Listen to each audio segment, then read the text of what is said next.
That's one thing that we all fear as we get older, is that our brain's going to kind of get dull or numb, or we're forgetful.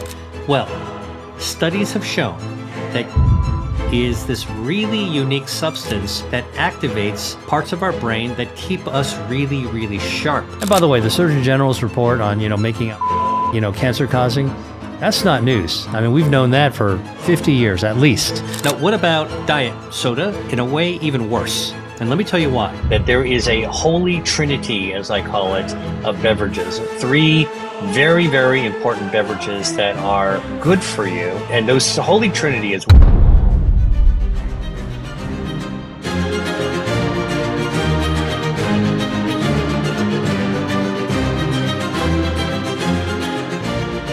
alcohol has been part of human society ever since we began growing grains. Go back 10,000 years, okay? Whether it's barley, whether it's honey, whether it's, or whatever it is, people have been making alcohol, and it's been part of our human tradition. Alcohol is used to celebrate weddings, funerals, birthdays, holidays, major events, okay, significant major events. And so, my own personal view, and, even though I'm a scientist and a doctor, is that, let's not get too bent out of shape about alcohol. It is part of our humanity. It's very important when you're thinking about the big picture, the functionality, the functional health part of it. We're all human, like you're going to get together for a wedding, have some champagne. You're going to actually have a holiday, bar mitzvah, whatever it is you're going to do to celebrate something. I think it's okay. The key is not to overconsume alcohol. And here's the reason why. Alcohol, which is ethanol, ETAOH is really the chemical symbols for it. Okay, that ethanol is toxic to every cell in your body. It's toxic to your brain, toxic to your heart, toxic to your nerves, toxic to your liver. And in fact, our body has developed some pretty sophisticated ways to disperse the toxicity of the alcohol. And our liver can burn it down, burn it off, right? And we know we burn it off, and we even breathe it out, which is what, the breathalyzer is all about, if you get pulled over on the side of the road. So our body can actually take care of it. If you overconsume, once, you're going to feel it, but then people get used to it. And if you overconsume over a long period of time, that's when the toxicity of the alcohol will really do a number on you, like really, really damage you. So I think that, again, in the interest of not making this black or white, alcohol is is either an angel or the devil. Let's just say alcohol is part of humanity. I think it's perfectly fine to use it in moderation to, at events where you're commemorating, celebrating something. But always know that alcohol in any form, the ethanol, is actually toxic. So the more you have, the more toxins you're actually consuming, even though it's part of our culture. Now, what about this whole issue about beer and red wine?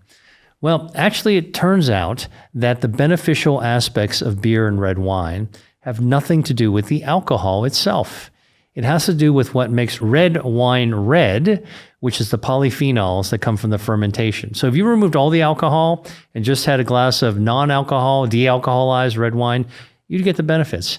And beer, similarly, it's the hops in the beer, the barley, okay, that actually wind up having the benefits, the polyphenols that actually come off of it. The xanthohumoral are actually the chemicals in beer. Remove all the alcohol, you'll get the benefit. And once you have the alcohol back, listen, you're going to get a buzz from it, all right? You're going to get all the things that alcohol is supposed to do, including the toxic aspect of it. So to me, this is kind of a judgment thing. I mean, look, it's like anything else that we do in life. Exercise good judgment. You're driving a car on the road, follow the speed limit. Dangerous to speed kills. Every now and then, you're late for a meeting, you need to get in the fast lane and you need to zip ahead. Use your best judgment. That's kind of how I approach the whole alcohol thing. And by the way, the Surgeon General's report on, making alcohol, cancer causing, that's not news. I mean, we've known that for 50 years at least. All right. So that's putting into policy from a government perspective. That's that's something that every medical doctor and almost every life scientist has known for the last 5 decades, and just making it part of public health. What do you make of like the report saying that like moderation didn't matter? Because that was the one thing that stuck out to me. that really surprised me, and it was very like accentuated on the report. Well, I think that words matter. And I think that probably the policymakers drafting that language realize if they say alcohol can cause cancer, but moderation is okay, would just give people an out to be able to drink more. So they sort of took a hard line approach to it, saying that moderation doesn't really matter. I mean, look, moderation does matter. For sure, it does. Smoking one cigarette is different than smoking 100 cigarettes. All right. That's obviously true. So I think that if you're going to, listen, I have many friends and families and patients who drink alcohol as part of social custom. And when they ever ask me for health advice, which, a lot of people ask me for health advice, and they always bring up maybe a little tenuously, they're a little bit afraid of what I'm going to say about alcohol. Like they don't want me to smack them in the face about alcohol. I always tell them, like, what about my wine? Do you mean I can't have any wine? I'm like, no, you know what? Listen, if there's something that's important for you enough to enjoy a glass of wine, life's for the living. You got to enjoy yourself a little bit. Just recognize the alcohol in the wine isn't good for you. It's a toxin. And the more you drink, the more toxic it's going to be. So exercise judgment, be moderate, take care of yourself. And I'm not your daddy, you're going to make your own decisions just like anything else. Yeah, no, I think that's really good. I mean, would you Andrew Huberman put like he had this whole talk on alcohol that was like, has like 5 million views now. And he was like, 2 drinks a week, that's like the max or something like that. Is there, when you talked about moderation, like for you, is there like a number where it's like, if you're exceeding this much alcohol content in a week, it's probably any benefit that you're getting from the wine or the beer independent of the alcohol is just going to go out the window? I think that's again, this individual, it's an individual situation because depending on your liver, if you have certain enzymes that detoxify the alcohol faster, if you're a fast acetylator or slow acetylator, these are terms that refer to how well your liver detoxifies things like alcohol. It's going to make a big difference if you're drinking with food, no food, whether you're having liquor, whether you're having wine. I think that again, I can't give one number that applies to everyone. But I would say, there's many countries, including the Mediterranean countries, where, supposedly the healthiest diets in the world, traditional ones, they do drink wine. They drink wine with meals, with food. I think that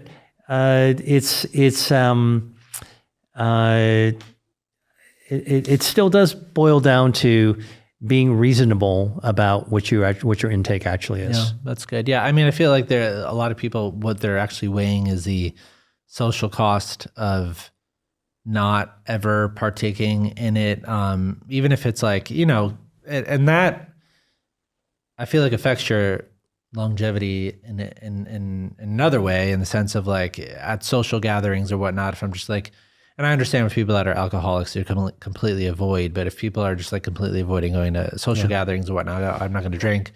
What is the social benefit of even going out? I'm going to go out to a wine bar and like have a good time, whatever. Well, that's what I'm saying is that really, it's a social custom, part of our humanity.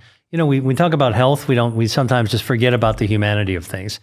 We gotta live. We gotta be human. And for me, even though I'm like a hardcore researcher and a doctor, and I focus on food as medicine and health and prevention, I think it's okay to be human. Yeah. And we have to address that part of our makeup as well, because if you spend all your time thinking about restriction, that's also unhealthy. The first thing I would say that you should really, really cut down on is added sugar, especially when it comes to soda. A single can of soda has like 7 to 9 teaspoons of sugar, way too much sugar. That is going to trigger inflammation into your body just by metabolic overload.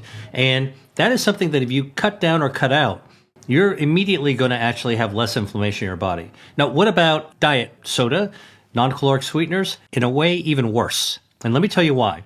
Even though you don't get the calories with a diet soda, what we've now discovered is that those non-nutritive sweeteners, aspartame, sucralose, saccharin, you name it, the whole shebang of these artificial additives that taste sweet on the tongue, they damage our gut microbiome. In fact, they kill some of the good, healthy bacteria. Now, our microbiome is these healthy bacteria that we know live in our gut. We talk about gut health. And when you damage those bacteria, they can't do their job. So what's one of the most important jobs of our gut microbiome? Well, there's a lot of jobs they do, but one of the most important is that when the gut microbiome is doing its job, it's releasing substances called short-chain fatty acids. These are postbiotics made by the gut bacteria. You know what they do? They lower your inflammation all by themselves. Mother Nature's best non-steroidal anti-inflammatory is actually in our gut. Our gut is giving us like Motrin Plus all the time, as long as we're actually treating them well. But if you poison the gut bacteria with artificial sweeteners or emulsifiers, now we realize like thickeners can also do the same thing. Hey, you know what? They're not happy. When they're not happy, they're not doing their job. When they're not doing their job, they're not lowering inflammation. Now your inflammation levels go up. One thing you could do with diet that is very simple is to cut down or cut out sodas. Both regular soda or diet soda is a simple way of actually lowering inflammation in your body. I'm a scientist, I'm also a doctor, and I'm also a coffee lover, and I also drink tea. And I get to ask this question all the time because if you talk the talk, do you walk the walk? Yeah, I drink tea and I drink coffee. Actually, I drink really strong coffee. I like espresso. Now, let me tell you, just like alcohol, when you actually drink coffee, that caffeine is a brain stimulant. Okay, it does activate our brain. Our body will similarly react to caffeine as a foreign substance in the body to try to neutralize it and deactivate it. So to some extent, our liver is also lowering caffeine levels in our body. Caffeine also breaks down on its own, but everyone's sensitivity to caffeine is going to be different. And you can build up your sensitivity to caffeine if you drink a lot of coffee as well. I think this is that individualization. I think that everyone's got a different sensitivity to caffeine. It also depends on what you've eaten before you actually have a cup of coffee. These types of complexities mean that if you like coffee, the taste of coffee, try it out and see if the caffeine actually hits you in a way that's too much. All right. But, and back down. You can back down or get out, or you could get the decaf portion, and then you get the taste without the mental zing. But I will tell you something that, like with all this interest in longevity today, most people want to live with an intact brain and be cognitively sharp, right? That's one thing that we all fear as we get older, is that our brain's going to kind of get dull or numb or we're forgetful. Well, studies have shown that caffeine is this really unique substance that activates parts of our brain that keep us really, really sharp. Attention span, really sharp. But when I have my matcha in the morning and I feel a little bit of energy in a good way, I'm not robbing from my overall energy levels like later in the day or in the long term. No, you're not. I mean, this is, I think there's way too much attention being paid to the way people portray spikes and crashes. So like that doesn't happen with caffeine. You're not going to get an energy spike and then an energy crash when you drink your cup of matcha. And, matcha is a really actually relaxing tea to have. It can actually make you brain sharp and it can wake you up for sure.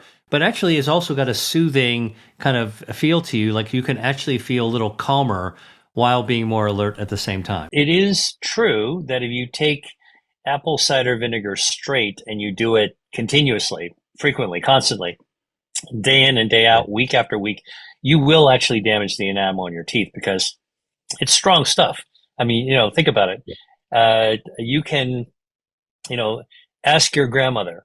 She'll tell you can use vinegar to clean stains off of a rug or a carpet or a piece of leather, right? That's strong stuff.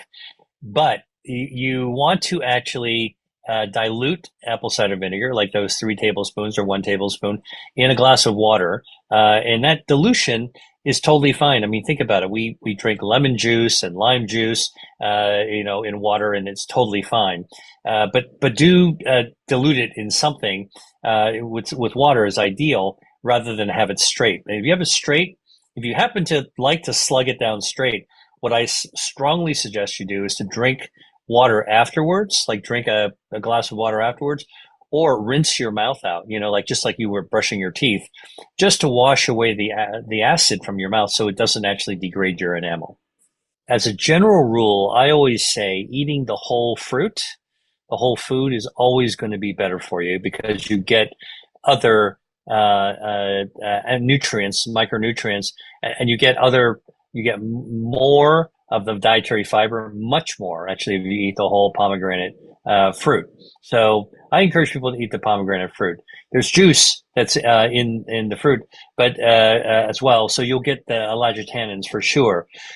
The juice itself to drink, I caution people when they're drinking pomegranate juice. First, you don't need very much to grow akkermansia and get good mucus from your colon. You only need 1 cup, 1 small fluid cup. All right. That's not very much. It's like 2 shot glasses, boom, boom, and you're done for the day. All right. This is not about drinking a big, tall smoothie, of pomegranate juice. It's very sweet. You can overload on your sugar on there. So I encourage people to stick with like just 1 cup max if you're doing the juice. The second thing with the juice is that be very careful of the provenance or the origins of the juice and what's put in it, because pomegranate juice, you squeeze it from a pomegranate, okay, it's pure juice, and there are makers of pure pomegranate juice. On the other hand, many commercial brands of pomegranate juice will have other things added to it. You do not want added sugar, you don't want other additives, you don't want any artificial coloring or flavoring or anything else. So, if you're going to drink the juice because you have difficulty eating the whole fruit, don't drink very much of it. 1 cup a day is more than enough. And even that's a pretty hefty sugar load. All right. So you want to be careful about not doing more than that. You're not doing this to satisfy your thirst. You're not drinking pomegranate juice for hydration. You are drinking it specifically to get those polyphenols that actually help your colon secrete the mucus so that your akkermansia can grow. Oh, that's a great tip. Thank you for that. You spoke about hydration and you've written a whole chapter in your new book as well. And I know you love your coffee because I see it in all of your lives. I see it in your Instagram and your books that you go through a couple of cups of coffee and green tea in a day. I would love for you to talk about your research on black coffee.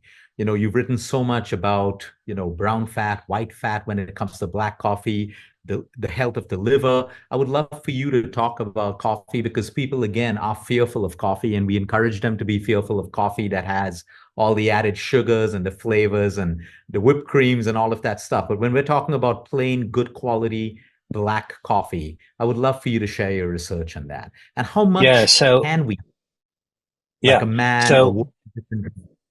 Yeah, that's a great question. So let me just say that I wrote a chapter in Eat to Beat Your Diet, my book on metabolism and healthy eating and losing body fat, because people are always asking me questions about like what's a good beverage to drink. And as it turns out, my research shows that there is a holy trinity, as I call it, of beverages. Holy trinity, 3 very, very important beverages that are good for you and not bad for you. Okay. And those holy trinity is water, clean water, ideally clean water that comes from, a clean source and not from a plastic bottle. So many people now, are beginning to move away quickly from the plastic water bottles that are sold everywhere. You go on vacation, it's a hot weather, like I'm sure it is in India. And like, where do you go? You go to the person selling some cold water naturally out of a plastic bottle. Number one, plastic bottle is bad for the planet. All right. That plastic does not get recycled. Plastic bottles with good quality water, turn that water, into bad quality water because the plastic bottles are cheap and they shed microplastics. All right. And those microplastics get everywhere. And these microplastics have now been discovered to be in our blood. They've been discovered in the atherosclerotic plaques that narrow your blood vessels in cardiovascular disease. And in fact, a study in Italy showed last year that people who have microplastics studding, like embedded in the plaques that are narrowing their arteries in their neck, compared to the people who don't have plastic in their arteries, that those with plastic in their plaques have a 4-fold increase in having a fatal heart attack or stroke. Now, it's a correlation, but it's a scary one. And now we're beginning to realize you can do a blood test and even detect microplastics in normal blood. We can detect microplastics in the human brain. That's a research study that came out recently. They found plastic in testicles. They found plastic in the human penis. Urologists who are doing penile implants have found it in the tissue. And they've also found plastic in human semen as well. So look, we can't ignore this anymore. If you're going to actually drink water, which is really healthy for you, helps you actually lose visceral fat, get it, make sure that you're getting the cleanest possible source, not in plastic. Second, tea. Tea also made with water, so be careful about the plastic it's stored in, like iced tea or whatever. A tea is really, really good for you. Green tea, matcha tea, black tea, fermented teas, all good for you because of the polyphenols.